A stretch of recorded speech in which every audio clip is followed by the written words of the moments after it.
والصلاة والسلام والتحية والإكرام على نبي الرحمة وخازن المغفرة وقائد الخير والبركة ومنقذ العباد من الهلكة سيدنا ومولانا أبي القاسم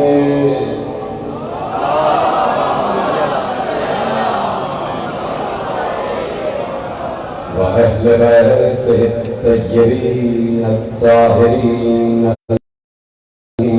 المظلومين المنتخبين المنتجبين الذين أذهب الله عنهم الرجس وطهرهم تطهيرا.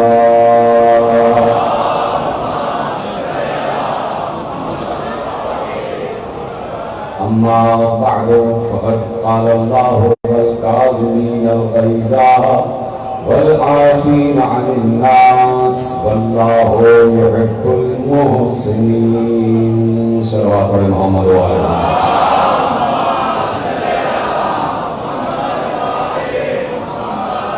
1443 ہجری کے اشرح معراضہ کی مرکزی امام بارگاہ قصر عباس ساہیوال میں آپ حضرات آج 7ویں مجلس میں شریک ہیں.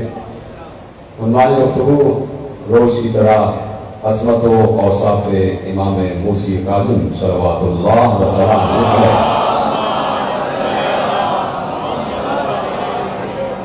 اور اسی گفتگو کے ذیل میں مجلس اور ہماری گفتگو 7ویں منزل میں داخل ہو رہی ہے.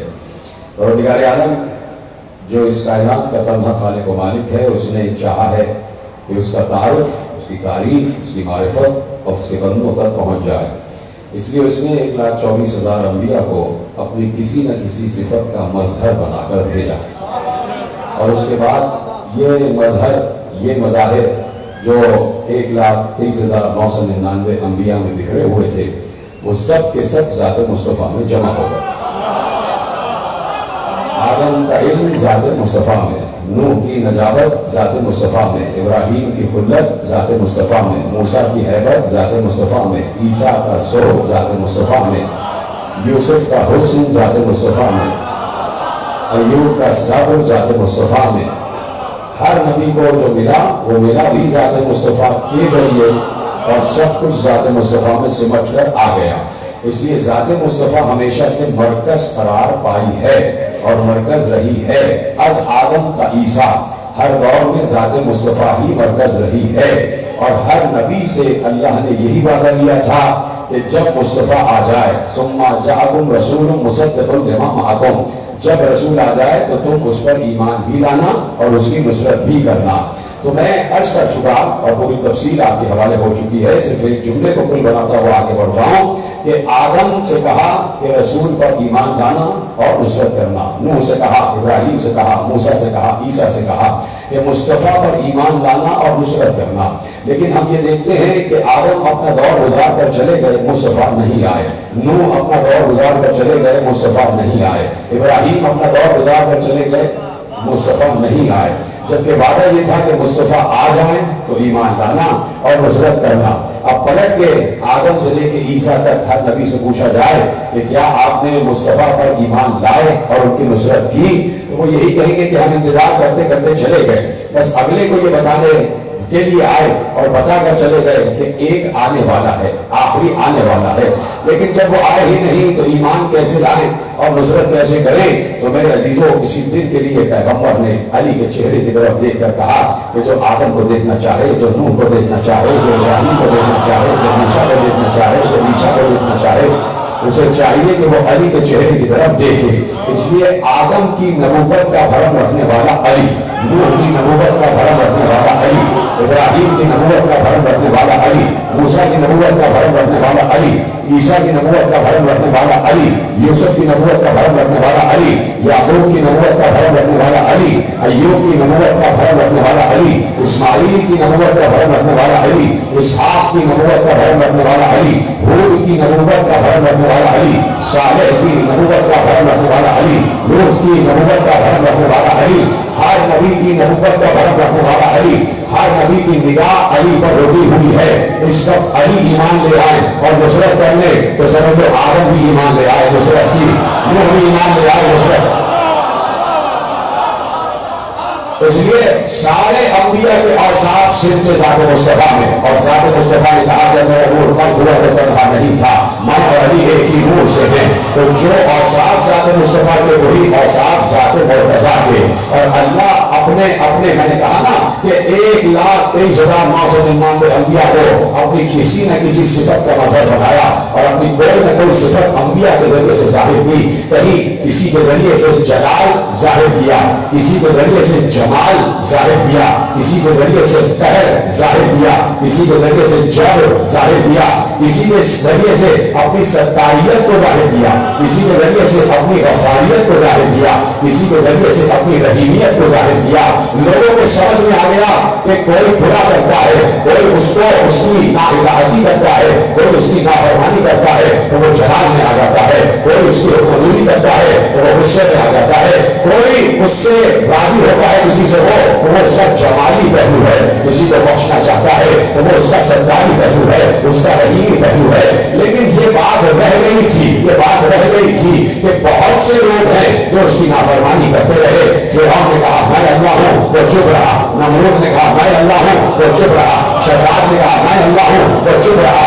یہ صفت اس کی کیسی ہے کہ وہ جلال میں بھی آتا ہے پھر بھی جلال کو قابو میں کر لیتا ہے، وہ جلال میں بھی آتا ہے پھر بھی غصے کو ضبط کر لیتا ہے۔ تو اب اس نے بتایا کہ اگر میرے جلال کو قابو میں دیکھنا چاہو تو موسی کاظم کو دیکھ لینا۔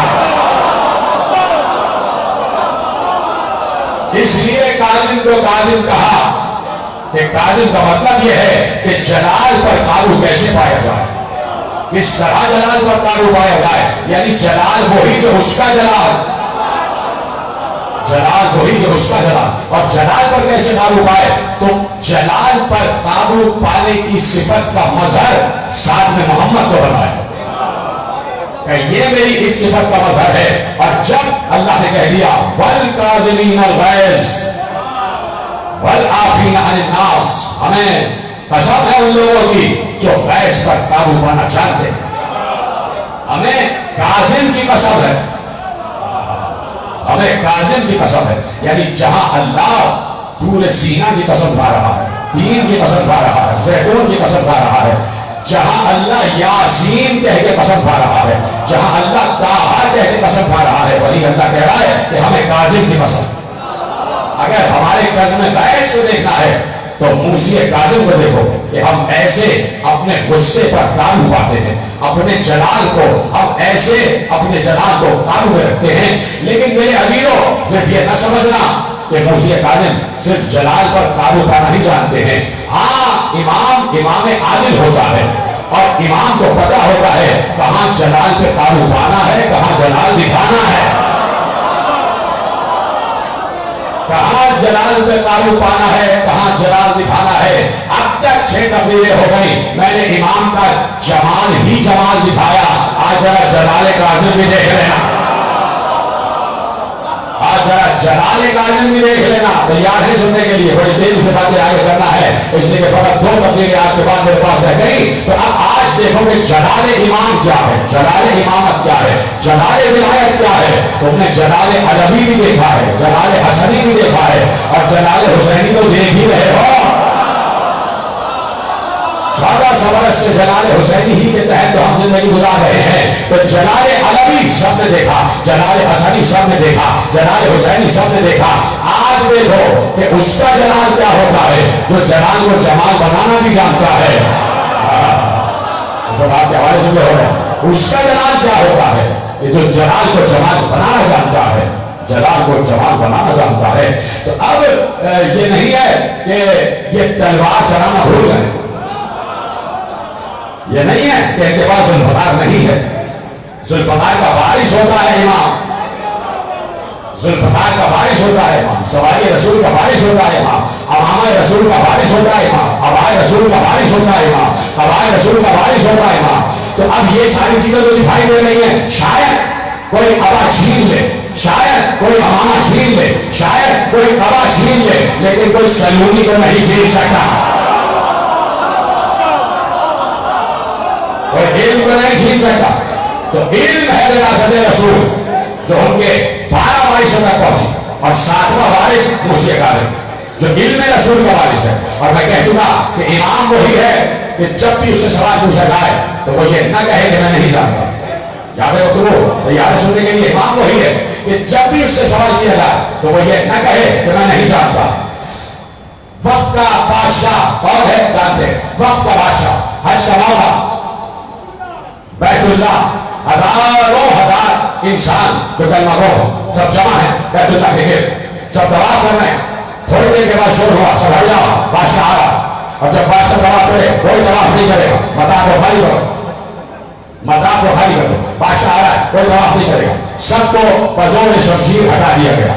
ایسے میں بادشاہ مطاف میں آیا، طواف کا آغاز کیا، جیسے ہی طواف شروع کیا خود بادشاہ نے بھی دیکھا اور ہزاروں کے مجمع نے دیکھا کہ مطاف خالی ہے، اکیلا بادشاہ ہے اور طواف شروع کر رہا ہے۔ ایسے میں سب نے دیکھا کہ نہ جانے کہاں سے بادشاہ کے آگے ایک مرد عرب آ گیا۔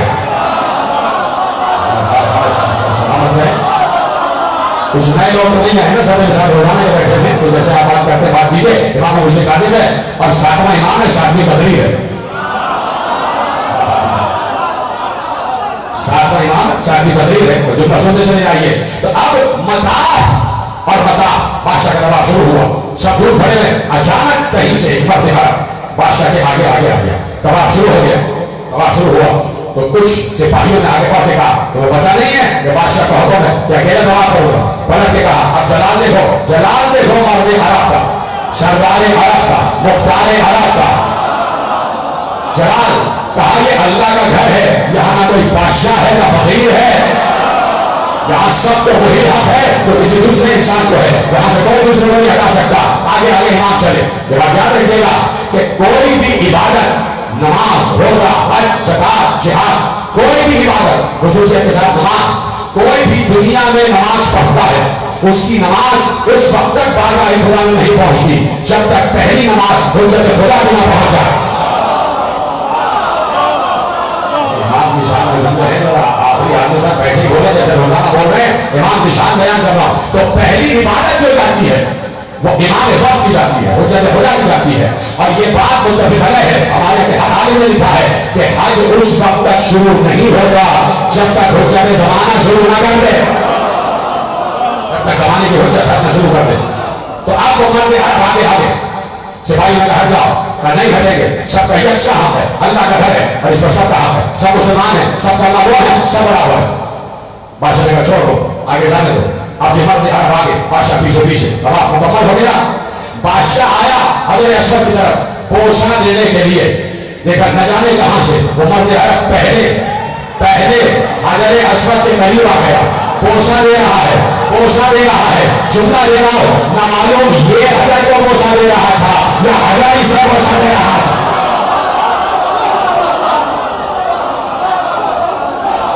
یہ طرح سلامت ہے جیسے آپ سوچ رہے ہیں، لکھا ہے بالکل تقریریں موضوع آخری منزلوں میں آ رہا ہے، اس لیے آپ جو شجاعت کے ساتھ سنتے چلے جائیے کہ اب نہ معلوم حضرت اسود کو یہ پوچھا دے رہا ہے یا حضرت اسود ان کو پوچھا دے رہا ہے۔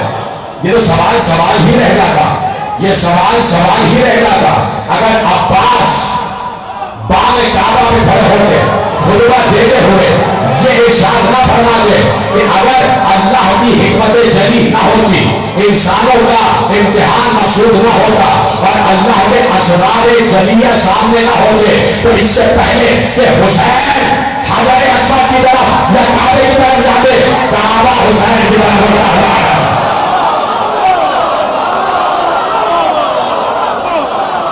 عباس نے کہا کہ دنیا حجر اسود کا بوسہ دیتی ہے، حجر اسود ہی کا بوسہ دینا۔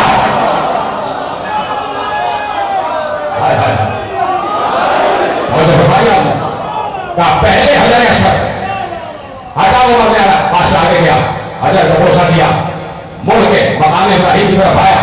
مقام ابراہیم جہاں پہ حضرت ابراہیم کے نالین تھے اور حضرت ابراہیم کے قدم کے نشان ہیں, یہ جس پتھر پہ کھڑے ہو کے جناب ابراہیم نے کعبے کو تعمیر کیا تھا, وہ مقام ابراہیم اور کعبے کے درمیان مطاف ہے. ہمارے یہاں اسی کے درمیان حج کیا جاتا ہے, اسی کے درمیان طواف کیا جاتا ہے. مقام ابراہیم سے بالکل ملا کر بادشاہ کا ارادہ تھا کہ مصلی بچھاؤں گا اور نماز ادا کروں گا. جیسے وہ پہنچا مصلی بچھا ہوا تھا, مرد عرب نماز پڑھ رہا تھا. جیسے میں پڑھ رہا ہوں ویسے آپ یہ بتاتے جائیں تو کیا ہی اچھا ہے کہ ہمارا برابر سے حصہ ڈالتے چلے جائیں مد امام میں. تو مصلی بچھا ہوا, مرد عرب مصلی پہ تشریف فرما, نماز ختم ہوئی, نماز ختم ہو گئی. بادشاہ دور کھڑا ہوا تھا. بادشاہ نے کہا اس مرد عرب کو میرے پاس بلا کے لاؤ. سپاہی گیا, کہا کہ اے مرد عرب تو میں بادشاہ وقت بلا رہا. یہ موقع اس وقت کا ہے کہ جب چھٹے امام کا بھی انتقال ہوا ہے اور ساتویں امام کو امامت ملی ہے. بہت کم لوگ ہیں جن کو پتا ہے کہ یہ امام ہے. کل کی گفتگو یاد ہے آپ کو. اب بادشاہ کہتا ہے اس مرد عرب کو بلا کے لاؤ, بات کرنا ہے. سپاہی پہنچا تو بادشاہ بلا رہا ہے, کہا اسے کام ہے تو یہاں آ جائے, مجھے اس سے کوئی کام نہیں ہے. یہ طرح ہے آپ صاحب,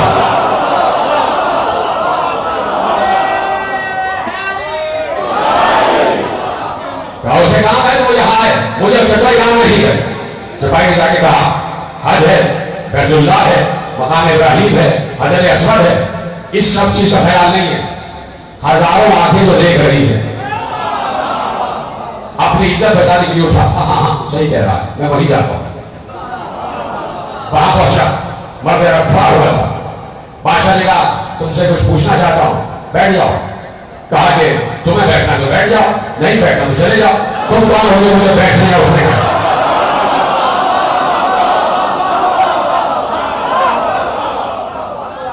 تم کون ہو گے مجھے اٹھنے یا بیٹھنے کا حکم دینے والے؟ تمہیں بیٹھنا تو بیٹھو. بادشاہ نے کہا جلال میں آگے, کہا کہ تم جیسے لوگ بادشاہوں سے مظاہر ہوتے, میں پتہ نہیں میں بادشاہ ہوں, تم مجھ سے اس لہجے میں بات کر رہے ہو. آپ اس سے بھی بلند لہجے میں اس مرد عرب نے کہا تم بادشاہ کس چیز کی وجہ سے ہو؟ اگر تم بادشاہ ہو اور تم یہ سمجھتے ہو کہ تمہارے پاس دولت ہے, جائیداد ہے, سرمایہ ہے, حکومت ہے, تو میں بادشاہ اس لیے ہوں کہ میرے پاس علم ہے.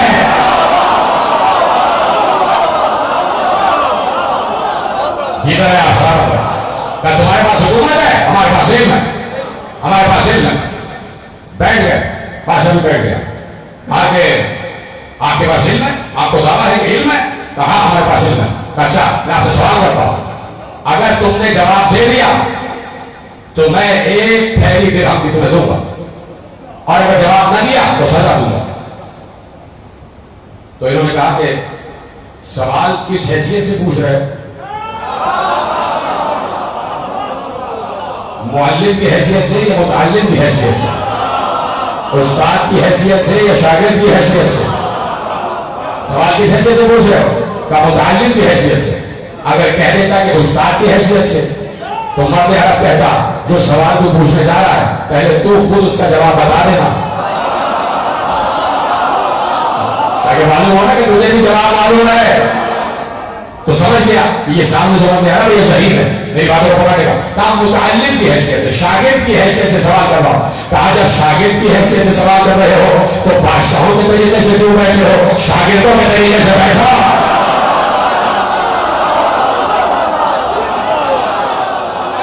زانوں میں عرب طے کر کے بیٹھو, دونوں زانوں جھکا کے بیٹھو, گردن جھکا کے بیٹھو. بادشاہ عرب سے بیٹھ گیا. بادشاہ کون ہے سمجھ رہے ہیں؟ بادشاہ عرب سے بیٹھ گیا. کرو سوال. کہا اگر سوال کا جواب دے دیا تو یہ دیناروں سے بھری تھیلی آپ کی. کرو سوال. بادشاہ نے کہا سوال اتنا سا ہے کہ فرائض کیا ہیں, فرائض کیا ہیں؟ بادشاہ نے سوال کیا مجھے بتاؤ فرائض کیا ہیں. مرد عرب نے کہا فرائض سنو, فرائض کیا ہے؟ 1, 5, 17, 24, 94, 153, 12 میں 1, 40 میں 1, 200 میں 5, 1 پر 1. مولا کو کوئی بات دینے والا ہے؟ ہم تو وہاں جھوم رہے ہوتے جب مولا کی شان یہ سن رہے ہوتے, مولا کی زبان سے یہ باتیں آ رہی ہوتی. فرائض گنوائیے, جیسے ہی آخری بات کہی کہ 1 پر 1, تو بادشاہ نے کہا میں تم سے کہہ رہا ہوں فرائض بیان کرو، تم یہاں حساب بیان کرنے بیٹھ گئے. کہا تم گنتی سنانے بیٹھ گئے، میں کہہ رہا ہوں فرائض بیان کرو، تم حساب گنوانے بیٹھ گئے. مرد عرب نے جواب دیا کیا تجھے معلوم نہیں ہے کہ دین سراسر حساب ہے، دین سراسر حساب ہے. تجھے قرآن کی آیت نہیں پڑھی کہ جہاں اللہ کہہ رہا ہے کہ جو بھی ہمارے پاس آئے گا اس نے کوئی سزا برابر بھی عمل کیا ہوگا ہم اس کے سامنے پیش کریں گے. وَقَفَا بِنَا حَاسِبِينَ، اور ہم حساب لینے کے لیے کافی ہیں، ہم حساب لینے کے لیے کافی ہیں. کا دین سراسر حساب. بادشاہ نے غصے کی حالت میں کہا ٹھیک ہے، ہزاروں لوگوں کا سن رہا تھا، ہزاروں لوگوں کا سن رہا. بادشاہ جلال کی حالت میں کہتا ہے اچھا اگر تم نے اپنے اس حساب کی تشریح اس وقت نہ کی تو میں قسم کھاتا ہوں یہی صفا مروا کے درمیان تمہیں قتل کر دوں. میں اگر تم نے اپنے اس حساب و کتاب کی تشریح نہ کی، سمجھایا نہیں، تو میں صفا مروا کے درمیان تمہیں قتل کر دوں گا. بادشاہ سے بالکل ملا ہوا اس کا غلام کھڑا ہوا تھا. آگے بڑھا کر بادشاہ ایسا نہ کرنا، ایسا نہ کرنا، صفا مروا کے درمیان اس مسافر کو قتل نہ کرنا. جیسے یہ بات ہوئی مرد عرب زور سے ہنسا. آپ کو جو ہو گیا آپ بھی تو مسکرا. مرد عرب زور سے ہنسا. پہلی مرتبہ وجہ اللہ کے چہرے پر اتنی زور سے ہنسی آئی ہے، نہیں تو ہمیشہ امام مسکراتا ہے. آج معلوم ہوا کہ رسول ہنستے تو کیسے ہنسے. چہرے پہ ہنسی آئی، زور سے ہنسے تاکہ یہ سنے کہ میں ہنس رہا ہوں، اس لیے زور سے ہنسے تاکہ یہ سنے کہ میں ہنس رہا ہوں. بادشاہ نے پوچھا کیوں ہنس رہے ہو؟ کہ اس بات پر ہنس رہا ہوں کہ سوچ رہا ہوں غلام زیادہ جاہل ہے یا بادشاہ زیادہ جاہل ہے. جلال دیکھو امام کا جلال. ضروری نہیں ہے کہ ذوالفقار سے ذبح کیا جائے. امام کی زبان بھی ذوالفقار ہوتی ہے، امام کی زبان بھی، امام کا ایک ذوالفقار ہوتا ہے. اور یہ ذوالفقار کو ہم تک دے دی امام نے. وہاں زبان سے ذوالفقار چلاتے تھے، ہم یہاں یا علی کہتے ہیں ذوالفقار چل جاتی ہے. یا چلا تو رہنا ذوالفقار ہمارا آپ نے کیا کہا. میں ہر اس بات پہ رہا ہوں کہ سوچ رہا ہوں کہ بادشاہ زیادہ جاہل ہے کہ غلام زیادہ جاہل ہے. کیا مطلب؟ کہا وہ زیادہ جاہل ہے کہ اگر کسی کی موت نہیں آئی تو کہہ رہا مار دوں گا، یا وہ زیادہ جاہل ہے کہ اگر کسی کی آ گئی تو کہہ رہا ہے نہ مارو. شرمندہ ہو گیا، شرمندہ ہو گیا. کہ بتاؤ سوال کے جواب دو. کہ تم نے پوچھا فرائض کیا ہے؟ ایک یعنی اسلام، 5 نمازیں، 17 رکعتیں، 34 سجدے، 74 تکبیرات، 153 تسبیحات، 12 میں 1 یعنی 12 مہینوں میں 1 مہینہ روزہ، 40 پر 1 یعنی 40 دینار پر 1 دینار زکات، 200 درہم پر 5 یعنی 200 درہم پر 5 درہم زکات. اور جو میں نے کہا 1 پر 1 تو اللہ نے کہا نفس و بالنفس، جو 1 کو مارے گا 1 ہی کو مارا جائے گا.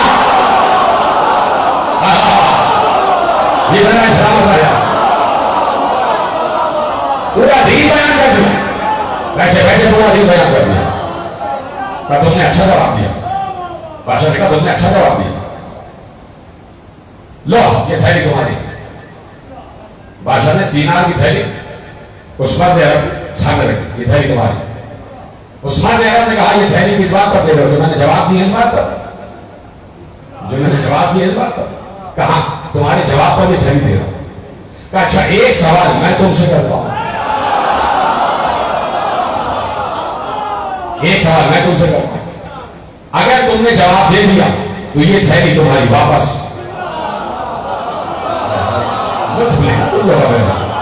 اور اگر تم نے جواب نہ دیا تو ایک تھیلی تم مجھے اور دو تاکہ میں اپنی قوم کے غربا میں وہ تقسیم کر دوں.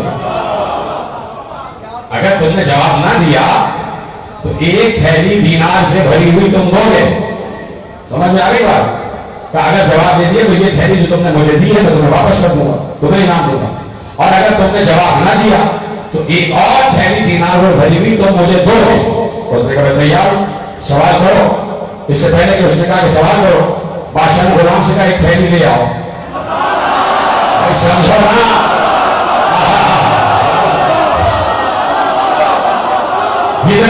جواب دیں جیسے آپ مجھ سے کہا سے بتا سر سنو کہتے یہیں سے اعلان کر دیا کہ ہمارے پاس حکومت ہے، اس کے پاس علم ہے.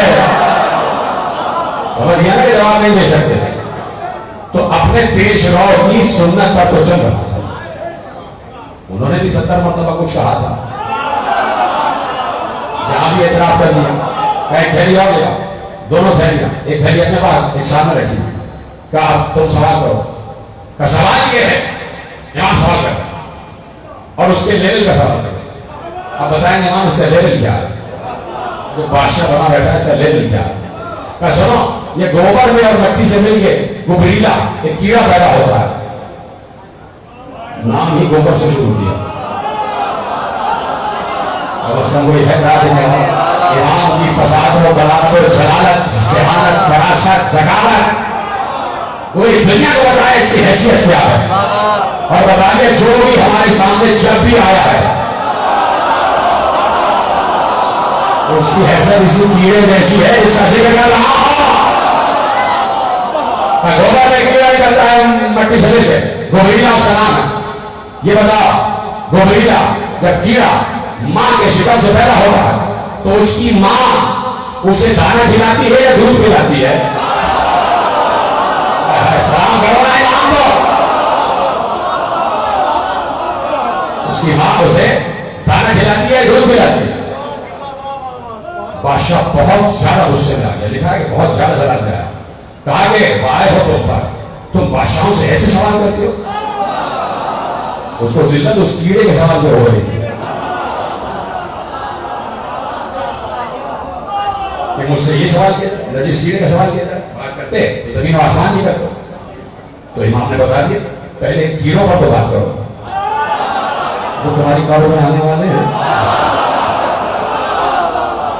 پہلے کیوں بتا دے کہ تم پائے ہو، تم بادشاہوں سے ایسے سوال کرتے ہو. جب آپ سنیں گے میرے مولا کی جلالت مآب جواب، خوش ہو جائیے گا. جلالت مآب جواب. اچھا ایک جواب امام حسن مصطفیٰ نے بھی دیا تھا. ایک بڑھ ڈالے میں سے بات بیان کروں گا. جلالت مآب جواب امام موسیٰ کاظم نے دیا. جیسے بادشاہ نے کہا کہ بھائی ہو تم پر، تم بادشاہوں سے ایسے سوال کرتے ہو. کہا خود رسول اللہ سے سب نے سنا ہے اور ہم نے بھی سنا ہے کہ جو جس قوم پر بادشاہ بنایا جاتا ہے اس کو اسی قوم کی سطح کی عقل دی جاتی ہے. ہائے ہائے ہائے ہائے. تو اب بادشاہ پر فرض ہے کہ اس کے قوم کا جو فرد جو سوال کرے وہ جواب دے. اب جھٹک گیا کیونکہ حدیث رسول کا مسئلہ آ گیا. کہا مجھے نہیں معلوم. ہائے ہائے ہائے ہائے، مجھے نہیں معلوم. بھائی صرف 30 سیکنڈ میں ایک بات عرض کر دوں. میں نے کسی موقع پر عرض کیا تھا کہ جناب مریم جناب عیسیٰ کو لے کے چلی 2.5 برس سے جناب عیسیٰ تھے اور وہاں پہنچی جو مکتب تھا جہاں پہ آسمانی کتابوں کی تعلیم دی جا رہی تھی، جو پیشوا کتابیں تھی سب وہاں لے کے جاتے تھے. تو جناب مریم بھی لے گئے، اس لیے یہ دستور تھا. 2.5 برس سے جناب عیسیٰ استاد کے پاس سب بیٹھے ہوئے. جناب مریم بھی لے کے گئی، میرا بیٹا اس کو پڑھا دیجیے. استاد نے کہا بٹھا دیجیے.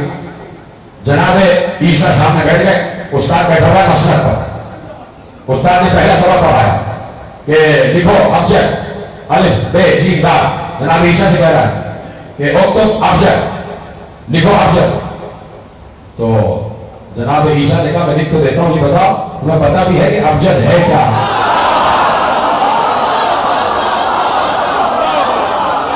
ہر تدری ابجد جانتے ہو کہ ابجد کیا ہے؟ الف سے کیا ہے، ب سے کیا ہے، جیم سے کیا ہے، دال سے کیا ہے؟ اس نے فوراً اقرار کیا کہ میں نہیں جانتا کہ ابجد کیا ہے. اب چونکہ بچہ 2.5 برس کا جب یہ بات کرے تو بڑے بڑے لوگ متاثر ہو جاتے ہیں. اس نے پلٹ کے مسکراتے ہوئے کہا کہ تم جانتے ہو کہ ابجد کیا ہے؟ میں جانتا ہوں.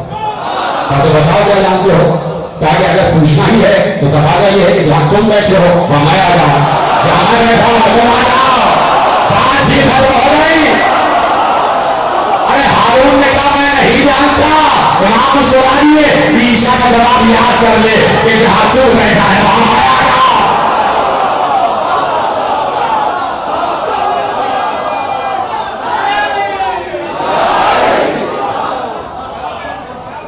کہا میں نہیں جانتا. اب جواب سنیے گا کیا عالم ہوا ہوگا اس بادشاہ کا. عالم کیا ہوگا؟ اللہ نے بہت سی مخلوقات خلق کی ہیں، انہی میں سے کیڑا، انہی میں سے مٹی سے بھی کیڑے خلق کیے ہیں جو مٹی ہی سے خلق ہوتے ہیں۔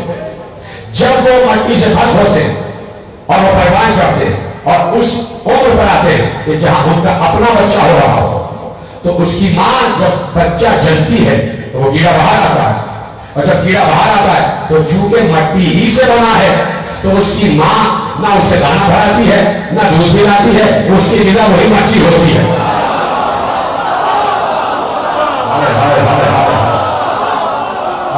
سلامت رہے آپ، سلامت رہے۔ تھیلی اٹھائی اور دے دی، اور مرد عرب آگے بڑھ گیا، باہر فقراء کو سب کچھ تقسیم کر دیا۔ پہلی ملاقات تھی، دوسروں سے پوچھ رہا یہ کون تھے، یہ کون تھے، یہ کون تھے؟ کہا یہ عالم آل محمد موسیٰ بن جعفر ہے، جعفر صادق کا، اس دور کا بیٹا جو اس دور کا امام ہے۔ کھڑے ہو کے کہتا ہے ہاں بات تو صحیح ہے، جس طرف سے یہ تعلق رکھتے ہیں اس کے پھل ایسے ہی ہونے چاہیے۔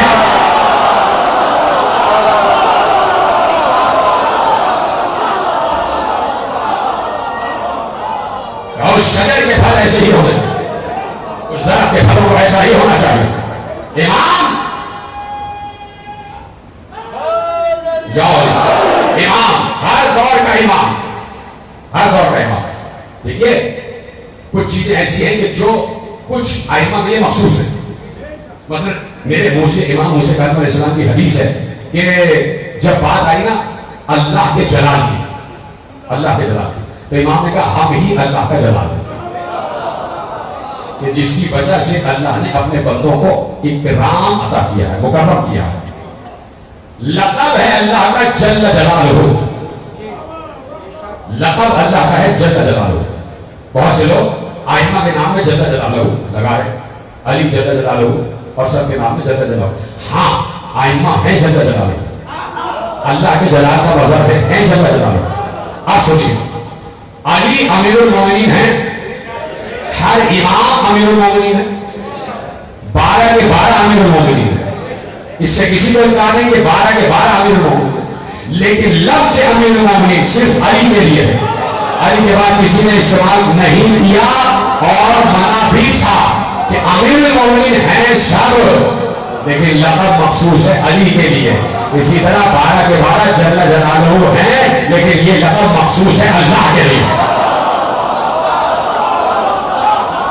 یہ لقب مخصوص ہے اللہ کے لیے۔ سمجھے نا اس بات کو؟ تو اب ہر امام ہر صفت سے متصف ہے، ہر امام کا علم وہی جو رسول کا علم ہے، ہر امام کا علم وہی جو علی کا علم ہے۔ ہر امام سے جو سوال کیا گیا اس نے ویسے ہی فوراً جواب دیا جیسے علی نے دیا، لیکن کسی امام نے بعد علی سلونی نہیں کہا۔ کوئی ہے جو کرے جملے کا، کسی امام نے بعد علی سلونی نہیں کہا۔ یہ الگ بات ہے کہ ہر سوال کا جواب دیا، یہ بھی نہیں کہا کہ ہم نہیں جانتے، ہر سوال کا جواب دیا۔ جب بھی سوال پوچھا گیا ہر امام نے فوراً فی الفور جواب دیا، لیکن سلونی نہیں کہا، اس لیے کہ سلونی محسوس ہو گیا علی سے۔ مجھے معاف کر دیجیے گا اگر جملہ آپ کو بارے خاطر ہو جائے اور کہیں لگ جائے، ارے سلونی تو رسول تک نے نہیں کہا،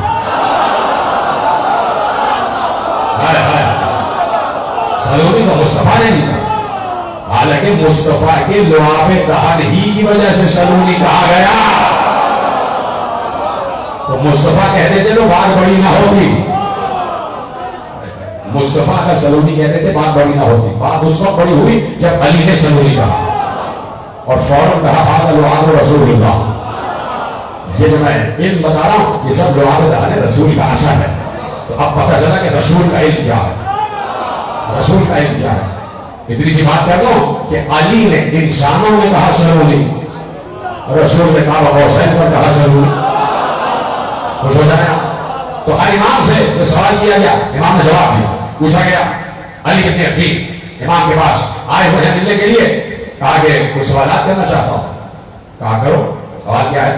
کہا کہ سوال پہلا یہ ہے کہ کیا حضرت سلیمان کو، نہیں پہلے کہا کیا کسی نبی کو بخیل کہا جا سکتا؟ علی بن عقیل مولا سے سوال کر رہے ہیں کیا کسی نبی کو بخیل کہا جا سکتا ہے؟ کنجوس؟ مولانا کہا نہیں، بخیل نہیں کہا جا سکتا۔ انبیاء کے رتبوں کی حفاظت ائمہ نے کی ہے۔ لوگوں نے کہہ دیا کہ حضرت ابراہیم نے گناہ کیا، 3 گناہ کیے، آدم نے گناہ کیا، یہ ائمہ نہ ہوتے تو لفظ ترک اولا کسی تک پہنچتا ہی نہیں۔ گھر کی بات ہے نا، چھوٹی چھوٹی بات ہے، ویسے جملہ کیا کہ آگے بڑھو۔ تو ائمہ نے حرمت انبیاء کی حفاظت کی کہ نہیں، بخیل نہیں کہا جا سکتا۔ اب علی بن ابی نے کہا تو جناب سلیمان نے جب ان کو ملک عطا ہوا، جیسے ملک عطا ہوا تو سلیمان نے اس سے پہلے دعا کی تھی کہ رب اغفر لی وہب لی ملکا لا ينبغي لأحد من بعدی، پروردگار مجھے ایسا ملک عطا کر جو میرے بعد کسی کو نہ ملا ہو۔ کیا یہ بخل نہیں ہے؟ نوجوان دوست سمجھ گئے، باقی بھی سمجھ گئے لیکن بتا نہیں رہے۔ کہا کہ سلیمان نے کہا کہ ایسا ملک دے جو میرے بعد کسی کو نہ ملا ہو۔ کیا یہ بخل نہیں ہے؟ امام نے کہا نہیں، بخل نہیں ہے، اس لیے کہ ملک کی 2 اقسام ہیں، ملک 2 قسموں کے ہیں۔ ایک وہ ہے کہ جو تلوار سے اور انتخاب سے حاصل کیا جائے، اور ایک وہ ہے جو اللہ عطا کرتا ہے، جیسے آل ابراہیم کا ملک عظیم، طالوت کا ملک اور ذوالقرنین کا ملک۔ کہا کہ جناب سلیمان نے جو یہ کہا کہ مجھے ایسا ملک عطا کر جو میرے بعد کسی کو نہ ملا ہو، اس کی وجہ صرف یہ تھی تاکہ مخلوق خدا تک یہ بات پہنچ جائے کہ مجھے وہ ملک عطا ہوا ہے تو تم جیسوں کو نہیں مل سکتا۔ نہیں تو ہر نبی کو اللہ نے ملک عطا کیا۔ کہا یہ عمومی سطح پر بات ہو رہی تھی۔ کہا سنو، اب امام نے بات آگے بڑھائی، کہا کہ یہ شرط جملہ امام کا جملہ ہے، کہا کہ سلیمان کو اللہ نے ملک عطا کیا، تخت، تاج، جانوروں کی بولیاں، پرندوں کی بولیاں، ہوا پر اختیار، جنات پر اختیار، سرکش شیاطین پر اختیار۔ وہ جنات بڑی بڑی عمارت سلیمان کے لیے تعمیر کرتے تھے، منو ٹنو وزنی پتھر اٹھا کے لاتے تھے اور ہیکل سلیمان کی تعمیر کیا۔ سرکش شیاطین سمندر کی آخری حدوں تک جاتے تھے، تہوں تک جاتے تھے، وہاں سے دین کی موتی نکال کے سلیمان کے پاس پیش کرتے تھے۔ سلیمان کے وسیع کے پاس اسم اعظم تھا کہ اتنا کچھ تھا سلیمان کے پاس، اور سلیمان کے تخت پر پرندے پرواز کرتے تھے۔ اسی میں ایک پرندہ تھا ہدہد، جب پرواز ہوئی تو ہدہد بیچ میں سے غائب ہو گیا، نبی کو جلال آ گیا اور نبی نے کہا یہ ہدہد کہاں غائب ہو گیا؟ ابھی فوراً اپنی جگہ پہ واپس نہ آیا تو میں اسے قتل کر دوں گا۔ یہ اس نے اپنی جگہ کیوں چھوڑی؟ یعنی جب کوئی جگہ چھوڑتا ہے تو نبی جلال میں آ جاتا ہے۔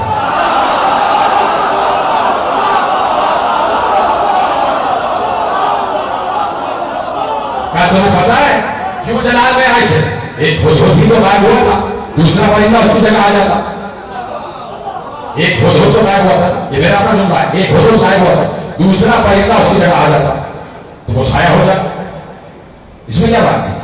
ایک دھوپ کی گرن آئی، جناب سلیمان نے کہا یہاں ہدہد ہوتا، یہ غائب ہو گئے تو غصے میں آ گئے، تو فوراً کہتے تھے کہ جب تک ہدہد نہیں آ رہا دوسرا پرندہ آ جائے سایہ کر لے۔ غصے میں کیوں آئے؟ جلال میں کیوں آئے؟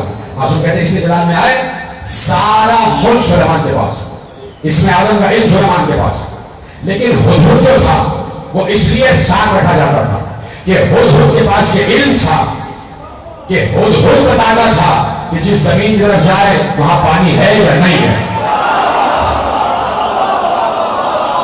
جو سمجھ گیا وہ سلام ہے، جو نہیں سمجھے ان کو پہنچانے دو سمجھا۔ مولا نے کہا اتنا سارا علم سلیمان کو دیا لیکن یہ نہیں پتا تھا کہ پانی کہاں ہے، وہ ایک پرندے کو معلوم تھا کہ وہ پرندے کو معلوم تھا۔ اب دلیلیں لائیے، ضروری نہیں ہے کہ ہر کسی کے سمجھ میں آ جائے، اور شاید کوئی مدرس بیٹھا ہو۔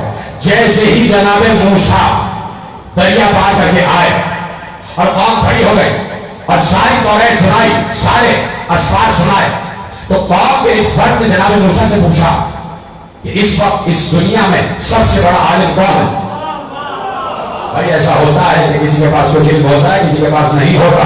جیسے جناب موسیٰ سے قوم کے ایک عالم نے پوچھا کہ اس وقت سب سے بڑا عالم دنیا میں کون ہے؟ جناب موسیٰ نے کہا میں ہوں۔ جیسے ہی جناب موسیٰ نے کہا اس وقت سب سے بڑا عالم میں ہوں، تو اللہ نے جلال کے عالم میں کہا جبرائیل جلدی سے جاؤ ہمارے نبی موسیٰ سے کہو کہ تم نے کیسے کہہ دیا کہ تم سب سے بڑے عالم ہو، چلو یہاں سے نکلو اور وہاں جاؤ جہاں دو دریا مل رہے ہیں، وہاں تم سے بھی بڑا ایک عالم ہے۔ یعنی جو علم جناب خضر کے پاس تھا وہ موسیٰ کے پاس نہیں تھا، سمجھے اس بات کو؟ تو معصوم نے کہا کہ ہدہد جانتا تھا کہ پانی کہاں ہے، اتنا علم نبی کے پاس، لیکن یہ علم پرندے کے پاس، اس کے جلال جا گئے کہ کون بتائے گا کہ پانی کہاں ہے؟ آپ مولا نے کہا وقال اللہ فی قصۃ سلیمان نے، مولا نے آیت پڑھی سورہ صف کی، جہاں سے میں نے آیت آپ کے حوالے کی، بالکل اس گفتگو کا آخری جو جملہ مولا نے ادا کیا، وقال اللہ فی قصۃ سلیمان، اللہ نے قصہ سلیمان میں کہا جب ملک دے دیا تو کہا ہانا عطاؤنا فاطم اور امسک بغیر حساب۔ میرا مولا مجھے حاضر کہہ رہا ہے، ساتھ امام کا جملہ آپ کے حوالے کر رہا ہوں، سامنے والے سے کہا، علی بن ابی سے کہا کہ جب سلیمان کی بات کی اور ملک سلیمان دے ما آتاکم الرسول فخذوہ وما نہاکم عنہ فانتہوا، جس چیز سے تو دے اس کو لے لو اور جس چیز سے روکے اس سے رک جاؤ۔ کہ یہ ہم ہیں، رسول اللہ کے لیے نہ کہا کہ دے تو مرضی ہے لے لینا یا چھوڑ دینا، کہا نہیں جو رسول دے اسے لو، جس سے روکے اس سے رک جاؤ۔ سوال کیا کہ یہ میں نے سنا ہے ایک لفظ کہ نطاق، بھلا یہ نطاق کیا؟ آپ نے بھی حدیث سنا ہوگا، جب ہم نے پہلی مرتبہ پڑھا تو ہم نے پہلی مرتبہ، تو ہر چیز پہلی مرتبہ تو ہوتی، لیکن امام کے لیے پہلی مرتبہ اس وقت ہوتی ہے کہ جب وہ پہلی مرتبہ بن رہی ہوتی ہے۔ عظیم جملہ آپ کے حوالے کر دیا کہ نطاق کیا، نون دوئے الف قاف، نطاق کیا ہے؟ اب نطاق لفظ ہی دور اسکار ہے، لفظ ہی کسی نے نہیں سنا، چاہے کہ لفظ کے معنی کوئی بتا دے۔ لوگ سامنے بیٹھے، جانے والے سامنے بیٹھے، جانے والا سوال کر رہا ہے نطاق کیا ہے؟ اب امام نے جواب دیا نطاق کیا ہے؟ کہا امام نے کہ نطاق ایک حجاب ہے، الحجاب، نطاق ایک حجاب ہے، وَلِلَّهِ بَلَاءُ ذَلِكَ 70,000 عَالَمٌ۔ مولا کہہ رہے کہ نطاق ایک حجاب ہے، حجاب، اور اس حجاب کے دوسری طرف اللہ کے لیے 70,000 عالمین ہیں۔ اللہ اکبر تو کہہ دیجئے، اللہ اکبر تو کہہ دیجئے کہ نطاق ایک حجاب ہے، حجاب، حجاب ایسا بڑھتا نہیں، حجاب کا مطلب آپ جانتے ہیں، اور حجابات پر اپنے تیسرے سال میں جو میں نے اشرا پڑھا تھا اس میں پوری تقریر حجاب پہ کی تھی، جب میں نے اپنے مولا کا وہ 4 بڑے فرشتوں کا ایک پورا خطبہ پیش کیا تھا، اس میں حجابات کی میں نے تفصیل بتائی تھی کہ حجاب یہ کوئی چھوٹا سا مہین پردہ نہیں ہوتا، ایک ایک حجاب کی چوڑائی 500 نوری میل کا فاصلہ ہوتا، چوڑائی، اور لمبائی 5,000 نوری میل کا فاصلہ، حجاب اسے کہتے ہیں۔ تو کہا حجاب ہے، نطاق ایک حجاب ہے، اس کے اس طرف اللہ کے لیے 70,000 عالمین ہیں۔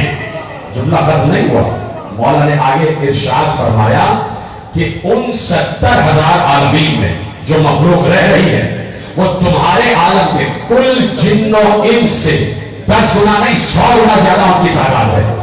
وہ جو 70,000 عالمین میں مخلوق رہ رہی ہے وہ جن و انس سے اکثریت میں ہے، 10 گنا نہیں 100 گنا تعداد میں زیادہ ہے، اور ان کی صرف ایک عبادت ہے کہ وہ ہمارے دشمنوں پر مسلسل لعنت کر رہے ہوتے ہیں۔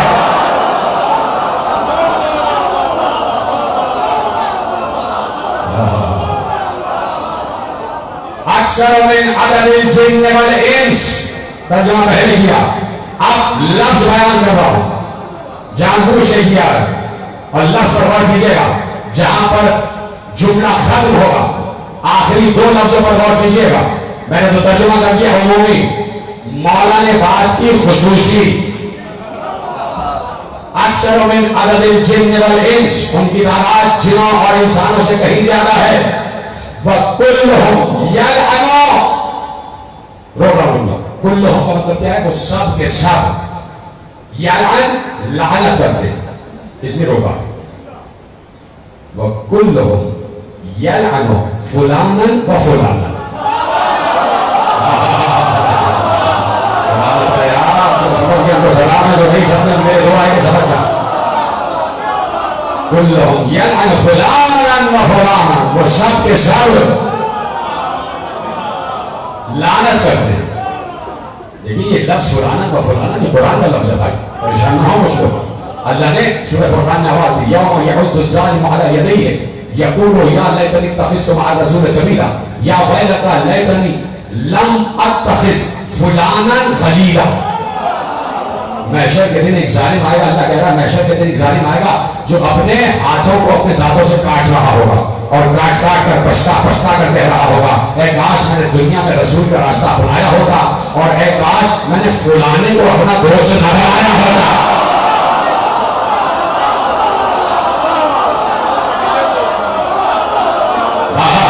سلامت رہے میں نے فلانے کو اپنا دوست نہ بنایا. قرآن کی آیت ہے لفظ فلانا اللہ کا رکھا ہوا لفظ ہے, اس لیے ہم بھی فلانا ہی کہتے تھے, اس لیے قرآن کا لفظ ہے. تو کہا میں نے فلانے کو اپنا دوست بنایا ہوتا. کہہ دیا کہ حجاب ہے نقاب جس کے آگے 70,000 عالمین ہیں اور ہر عالم میں جنہوں ان سے کہیں زیادہ مخلوقات موجود ہیں اور ان کی ایک ہی عبادت ہے. آل محمد کے دشمن بلان, آل محمد کے دشمن بلان, یہی کہہ رہے ہوں گے. ٹھیک ہے, پوچھا یہ بتائیے تب بولے بات, یہ بتائیے رسول اللہ کو ابو القاسم کیوں کہتے ہیں؟ اب یہ آپ کے لیے ہے روایت, آپ کے لیے روایت, آپ خوش ہو جائیں گے. اور جب محمد کی زبان پر علی کی مدح آ جائے تو اوسط محمد ہے, محمد اوسط کی زبان پر علی اول کی مدح آ جائے تو پھر جھوم جائیے گا کیا مدح کی ہے. کہا کہ یہ بتائیے رسول اللہ کو ابو القاسم کیوں کہتے ہیں؟ تو مولانا نے پہلا جواب سطحی جواب سامنے کا جواب دیا, اس لیے کہ ان کے ایک بیٹے کا نام قاسم تھا, اس کی وجہ سے ان کو ابو القاسم کہتے ہیں. صاحب نے کچھ اور بیان کیجیے. جان رہا تھا نا کہ یہ تو سطحی جواب دیا جو سب کو معلوم ہے, میں تو قریبی ہوں, مجھے تو خصوصی جواب چاہیے. ہمارا کچھ اور بیان کیجیے. مسکرائے کہ سنو پیغمبر کی حدیث ہے انا و علی ابا ہذہ الامہ, میں اور علی اس امت کے دو باپ ہیں. میں اور علی اس امت کے دو باپ ہیں. پیغمبر اپنے دور میں پوری امت کے سرپرست تھے, پوری امت کے باپ تھے, اور پیغمبر نے خطبے میں کہا تھا اگر تم میں سے کسی پر کسی دوسرے کا حق ہے تو وہ مجھ سے لے. یہ رسول کو پہچانو, یہ گوشت و رسالت آپ کے ابھی سامنے نہیں آئے. کہا کہ رسول نے اپنی زندگی میں کہا تھا کہ تم میں سے کسی کا کسی پر حق ہے تو وہ مجھ سے لے, جس میں کہ تمہارا باپ. کہا میں امت کا باپ ہوں. کہ اپنے دور میں سب سے بلند مرتبہ تھے رسول, اور رسول کے بعد امت کا باپ علی, رسول کے بعد امت کا باپ علی. اس لیے رسول نے کہا میں اور علی اس امت کے دو باپ ہیں. اور علی کے لیے رسول نے کہا کہ یا علی انت قسیم النار والجنہ, تم جنت اور دوزخ کے بانٹنے والے ہو. تو چونکہ علی جنت اور دوزخ کا قاسم ہے تو رسول ابو القاسم ہے.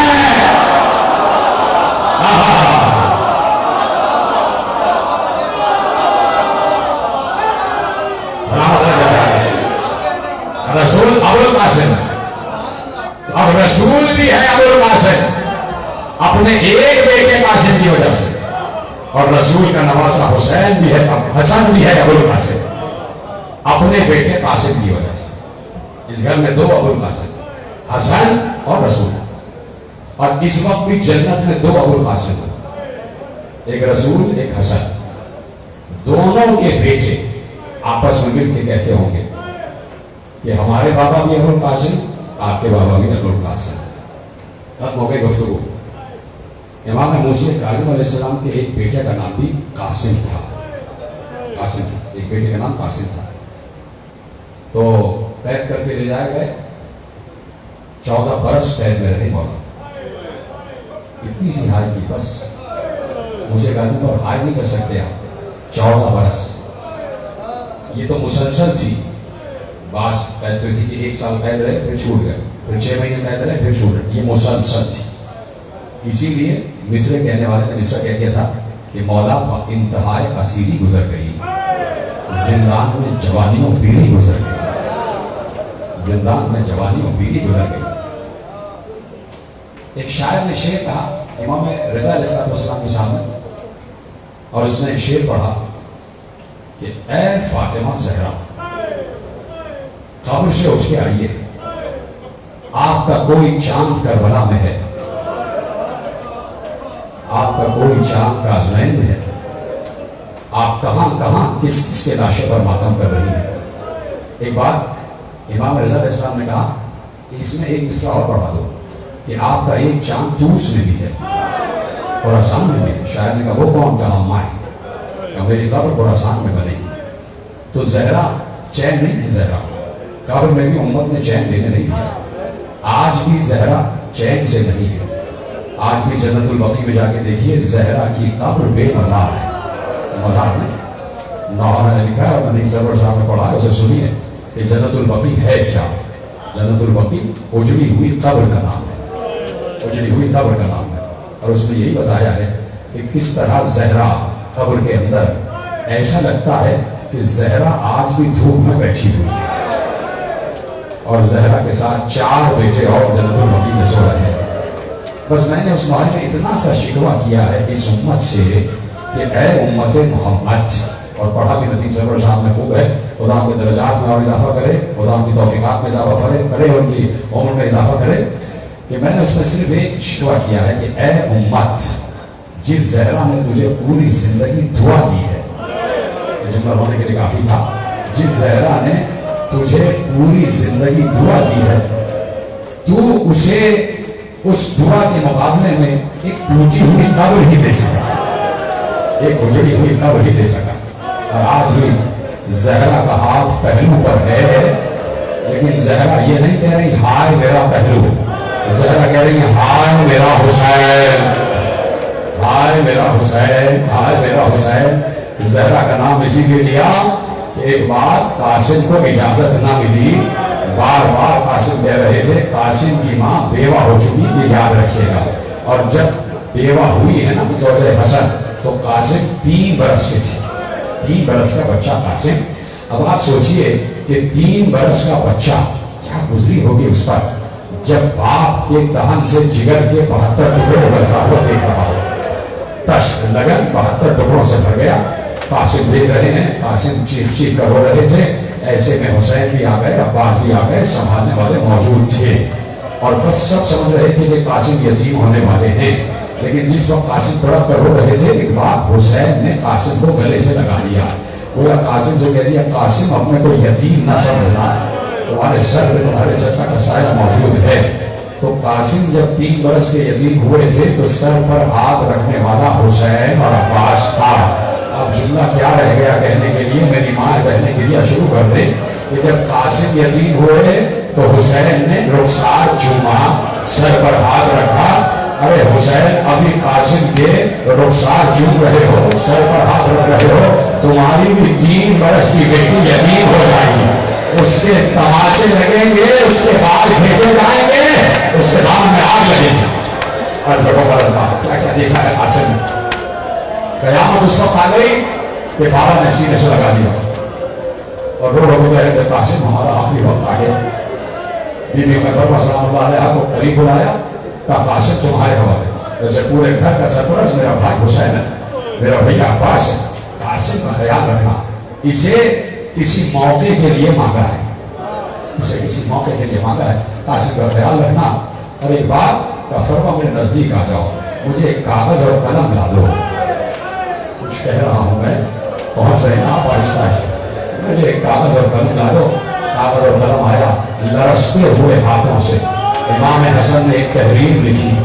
تحریر لکھ کے ایک تعویذ کی صورت بنائی, قاسم کے گلے میں لٹکا دی, اور جناب ام فروا سے کہا جب بہت سخت مصیبت آئے اس تعویذ کو کھولنا, اس سے پہلے یہ تعویذ نہ کھولنا. جب تم خود سمجھو کہ بہت بڑی مصیبت آ گئی ہے تب یہ تعویذ کھول لینا, اور اس مصیبت کا حل اس تعویذ میں موجود ہے.